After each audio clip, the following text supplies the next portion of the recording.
One day, Jesus spoke to the crowds of people and to his followers. He said, "The religious leaders tell you about God's law that came through Moses. You should obey this law."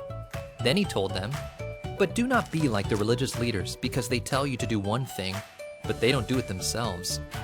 They make up hard rules for you to follow, but they do not follow their own rules."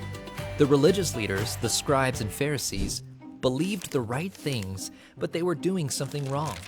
Jesus said that the religious leaders did everything so that other people would think they were great.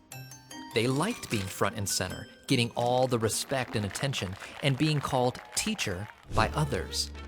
"You have one teacher," Jesus reminded them, "and you are all brothers and sisters. You have one Father, God, who is in heaven. Whoever exalts himself will be humbled, and whoever humbles himself will be exalted." Jesus warned the religious leaders, "It will be terrible for you leaders who keep people away from God's kingdom. You convince people to follow you, but you lead them away from God. You care more about following rules than showing justice, mercy, and faithfulness." Jesus said the religious leaders looked clean on the outside, but were dirty on the inside. "You wash the outside of the cup and dish, but you are greedy and selfish. You look like a beautifully decorated tomb, but the inside is full of bones and unclean things." Finally, Jesus said to the scribes and Pharisees, "You are all like a family of poisonous snakes. Do you think you will escape God's judgment? No, you will be punished."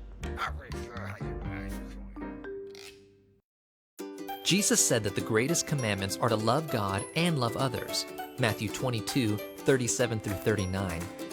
The religious leaders loved themselves most of all. When we trust in Jesus, he makes us right with God and changes our hearts so we can love and obey him.